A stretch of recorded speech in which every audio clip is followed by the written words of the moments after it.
So we're back for Golf Therapy Thursdays, and this time we are playing a hole with Anne on the 8th at Muirfield Golf Club. Now this is a par 4 and it goes straight up the hill, and we have obvious trouble on the left hand side here. So we have some out of bounds, we have a fence, and what you want to do when there's obvious trouble on one side is to tee up on that side and hit away from the trouble. So this could be water or lots of trees, or as we have here, out of bounds on the left. So we're going to tee up on the left hand side and hit away from the trouble. Then you'll go through your normal routine, pick your spot on the fairway in front of the ball that you want to aim at, have your practice swing.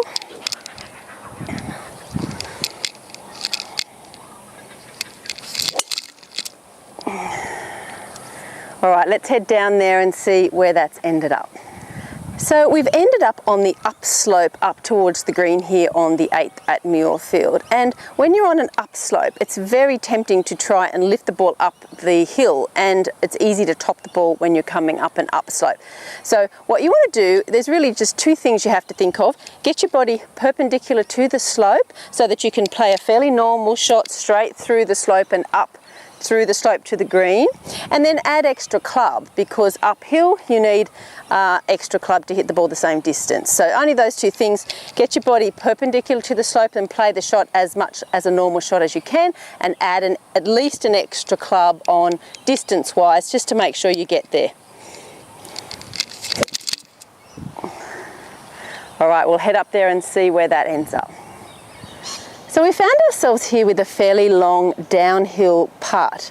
So when you've got a long putt, it's really all about the pace and much less about the line. So my suggestion is to get the line first and then focus totally on the pace. So to get the line, we're going to get down behind, we're going to have a good look. And if you're not sure about the break of the green, you can look at the green as a whole, and you can see from here it's a little bit higher on the left than it is on the right. So I'm going to aim a little bit left of the hole.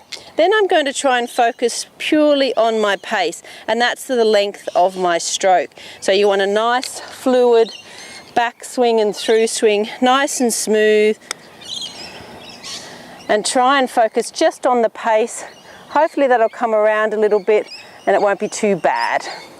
So let's just finish it off. We've only got a short putt left, but these putts are missable. So always have a quick look, particularly on a slopey green like we have here. You want to pick your line and then keep it nice and smooth, head nice and still, and finish it off hopefully with a nice par 4.